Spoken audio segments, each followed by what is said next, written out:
এমন কোন মায়ের বেটা আছে যে আমাকে বলতে পারে, প্রমাণ করতে পারে যে আপনি বক্তব্য দিচ্ছেন, আমি দোকানে বসে আছি, চা খাচ্ছি, আমি আসলেই মানুষ? দেখি আপনি কি প্রমাণ করতে পারেন কেমন মানুষ আপনি।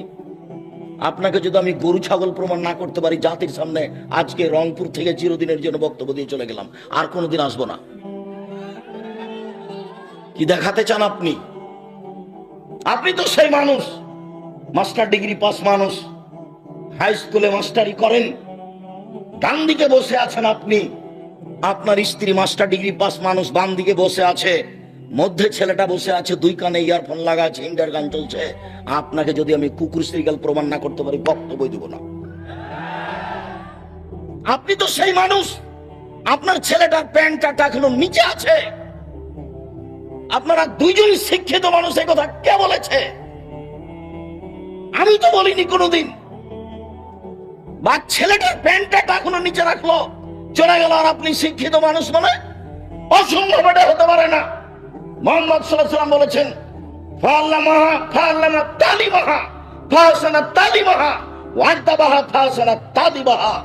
শিষ্টাচার শিখিয়ে দিল, সুন্দর শিষ্টাচার শিখিয়ে দিল। আমি এক গ্লাস পানি দিলাম, আপনি আমাকে বললেন থ্যাংক ইউ, আপনি বললেন এটা সুন্দর শিষ্টাচার। আপনাকে যদি আমি পশু প্রাণীতে পূরণ না করতে পারি, আমি জাতির সামনে বক্তব্য দেব না। আমি মুসলিম চির রণবীর, মরণকে করি না ভয়, মরলে শহীদ বাঁচলে গাজী আমার উভয় সমান। আপনি আমাকে এক গ্লাস পানি দিলে আমি বলবো জাযাকাল্লাহ খায়ের। এই শিষ্টাচার আমাকে দিয়েছেন মুহাম্মদ সাল্লাল্লাহু আলাইহি ওয়াসাল্লাম।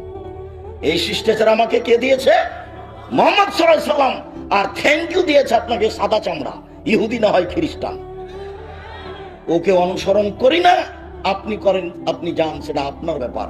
আল্লাহ নবী বলেছেন, এর ফল বিদ্যা উঠে যাবে, ওয়াকসরাল জাহাল, মূর্খতা বেড়ে যাবে। 20 বছর পূর্বে রংপুর জেলায় যত শিক্ষিত ছিল, আজকে তার চেয়ে বেশি হয়েছে না কম হয়েছে? বেশি হয়েছে। তাহলে আল্লাহর নবী মিথ্যা কথা বলেছেন? নাউজুবিল্লাহ মিন যালিক। আল্লাহ নবী বলেছেন বিদ্যা উঠে যাবে, মূর্খতা বেড়ে যাবে। এখন দেখছি বিদ্যা বেড়ে গেছে আর মূর্খতাই কমে গেছে। তাহলে আল্লাহর নবী মিথ্যা কথা বলেছেন? এই ছেলে, ওই যে মেয়েটা ক্লাস 10-এ পড়ে, এখন বসে আছে, তার মাথায় কাপড় নেই, তুমি বলো এ শিক্ষিত মেয়ে? তুমি বলো যে ওর পায়ের নিচে ফেরেশতা পর বিছাই? তুমি বলো এই কথা? ও, রংপুর খুব উন্নত মানের জায়গা, ভালো মেডিকেল আছে। তো রংপুরের এক মেধাবী ছেলে বহির্বিশ্ব থেকে পড়াশোনা করে এসেছে, ঢাকা পিজি হাসপাতালের ডাক্তার, 3 লক্ষ টাকা বেতন। সেই দিন এসেছে গ্রামে, পীরগাছা গ্রামে। তো গাড়ি থেকে নামলো ডাক্তার সাহেব, দেখা গেল পরনে প্যান্ট আছে, টাকনুর নিচে আছে, গলায় টাই আছে, দাড়ি চাঁচা আছে, হাতে সিগারেট আছে। একটু পরে বউটা গাড়ি থেকে নামলো, দেখা গেল গায়ে হালকা হালকা কাপড় আছে।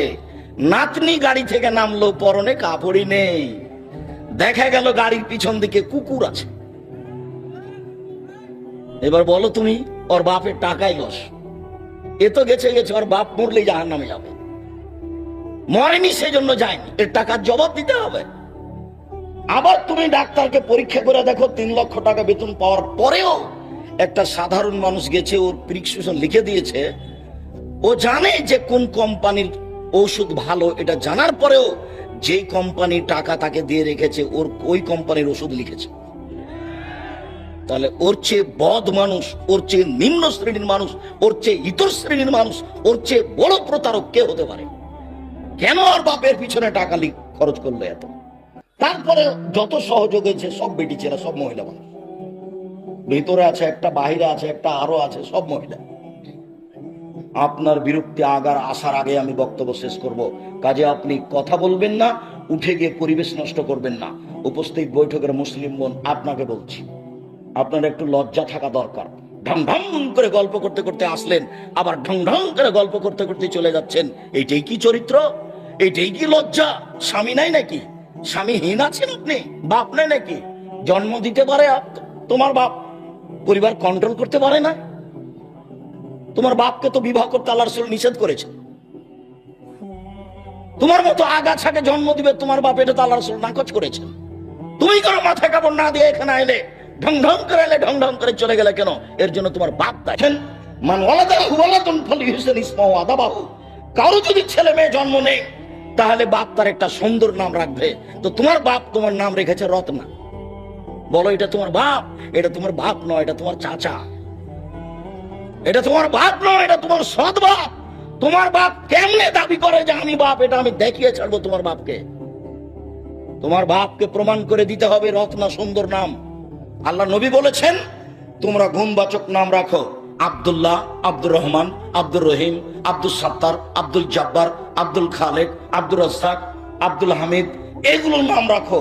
নইলে নবীদের নাম রাখো, ইব্রাহিম, ঈসা, মোসা, আদম, সুলাইমান, দাউদ, এগুলোর নাম রাখো। তো আপনি ছেলেটার নাম রাখলেন লিটন, আর আপনি বলছেন আমি বাপ ভালো? মানে কিভাবে আপনি বলতে চান এই কথা? বলার কি সাহস, বলার কি গতি আছে? উপস্থিত বৈঠকের মুসলিম বোন, আপনাকে বলছি, আর একজন মহিলা যদি আপনার গায়ের উপরে চড়ে চলে যায় তবু আপনি মুখ খুলবেন না।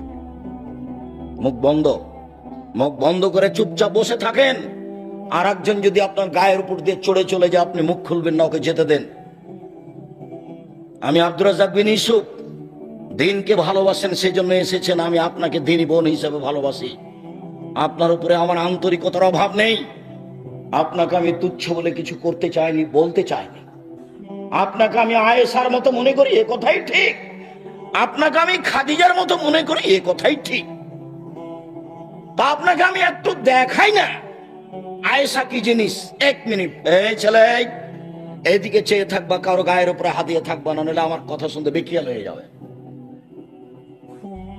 উপস্থিত বৈঠকের মুসলিম বোন, 1 মিনিট দেখাচ্ছে আয়েশা কাকে বলে।